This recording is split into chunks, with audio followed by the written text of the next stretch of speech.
Hello, ladies and gentlemen. My name is Dietrich, and today we are test driving the all-new 2025 Acura ADX. This particular ADX happens to be a fully loaded A-Spec Advance with all-wheel drive. All of the new ADXs come with the same engine that you get in an Acura Integra, which would be a 1.5-liter turbocharged four-cylinder, 200 horsepower, 192 torque. Premium unleaded is highly recommended. CVT transmission is standard on all new ADXs, and it runs relatively smoothly. If we can get moving.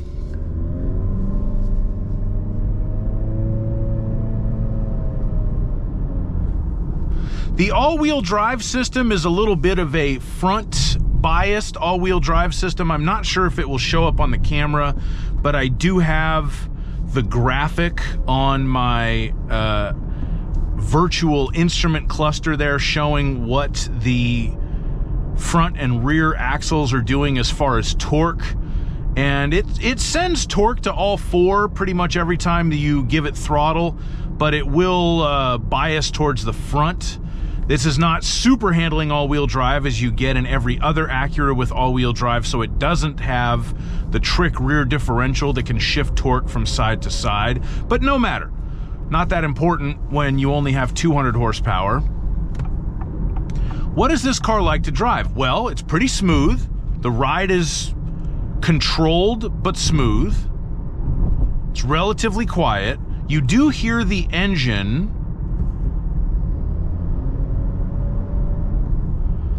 but it's not offensive. It's just there. And at in-town speeds like this, it's totally fine. I haven't yet driven this car on the highway, but with 200 horsepower, I'm sure it will cruise well. The steering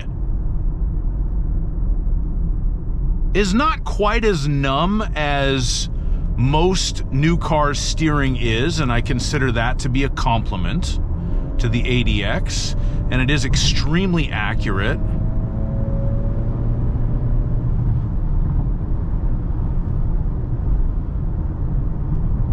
It would be more fun with a stick shift, and the only reason why I say that is because for about a year and a half, I had an Integra A-Spec Tech with this engine, but the 6-speed manual transmission, and the 6-speed manual gets the most out of this engine. But for the average person who's going to buy one of these, I think that this engine and transmission combination is totally fine. It's a big upgrade from the 2-liter naturally aspirated engine that you get in an HRV. This is definitely heavier than an HRV, and you have more kind of parasitic loss on the drivetrain because it's all-wheel drive, but it still feels more powerful. And you know, in this class, the speed is not king, styling is, and I think the styling is very good on this car, and Acura's kind of straddling an interesting position with the ADX because at the lower end, it's going to compete with cars like Toyota Corolla Cross, Nissan Kicks, its own cousin, the HRV, the Subaru Crosstrek, that sort of thing. But at the higher end, which this one is, this car is just shy of $46,000.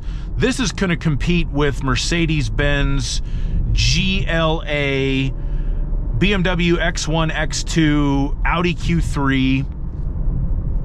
And I think from a value perspective, as far as feature content, I think MSRP on this one's $45,950. And for that, you get 15 speaker Bang & Olufsen sound system, digital gauges, Google Maps built in, surround view cameras,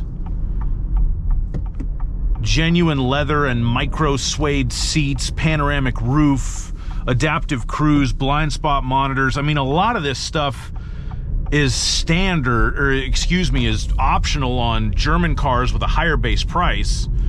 So value-wise, compared to those competitors, I think this is definitely the way to go.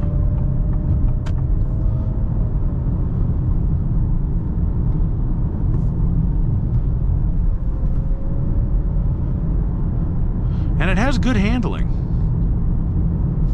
And if you put it in sport, then it immediately feels more awake and more alive. The throttle response is much quicker. The CVT keeps the engine at a higher RPM. The sport mode does make a big difference. If you want the car to feel fast, it's going to feel faster in sport.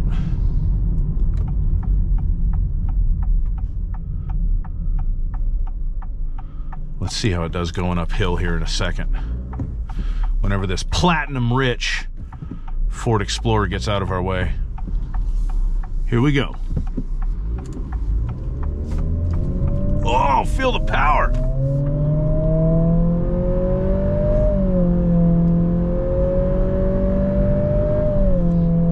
Ah, that's not bad for cruising uphill. It's not great either, but, you know, it does the job. It does what it needs to do. This is not a Type S. A Type, you know, that would really be the ADX Type S with all-wheel drive, the 2-liter K20, and a 6-speed manual. That would be amazing. That would be the car right there.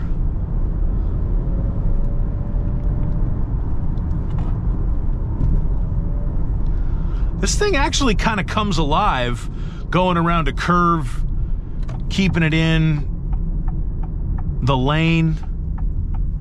It's actually more fun to drive than I initially suspected. I like this car. I think it looks great, and looks, quite frankly, are probably one of the most important selling points in this segment for the kind of people who buy these cars. And I think it's practical. The passenger room is good. The cargo room is good. I think it's priced right for the equipment that it gives you. Honestly, Acura as a brand is that A-mark badge doesn't help it, because unfortunately Acura made the mistake of not taking care of their own brand for a while, although they are trying to make a comeback in this day and age. Whether or not it's working is certainly subject to debate. Yeah! Hustling the ADX, baby!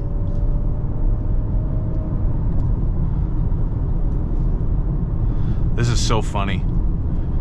This car is a dealer demo, and this is the first time, I mean, I was aware that this car was going to exist, but I think maybe besides the auto show, did I even see one at the auto show? I don't remember. The LA auto show has been so forgettable lately. This is the first time I laid hands on one, and it's pretty nice. I like it, I have to say. In the world of teeny tiny SUVs, this is a good one. This is a good choice.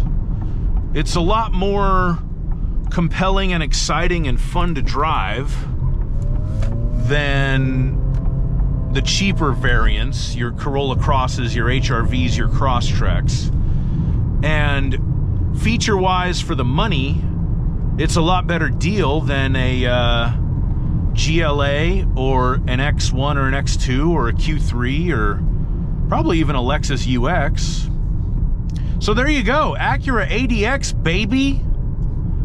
Get it while it's hot.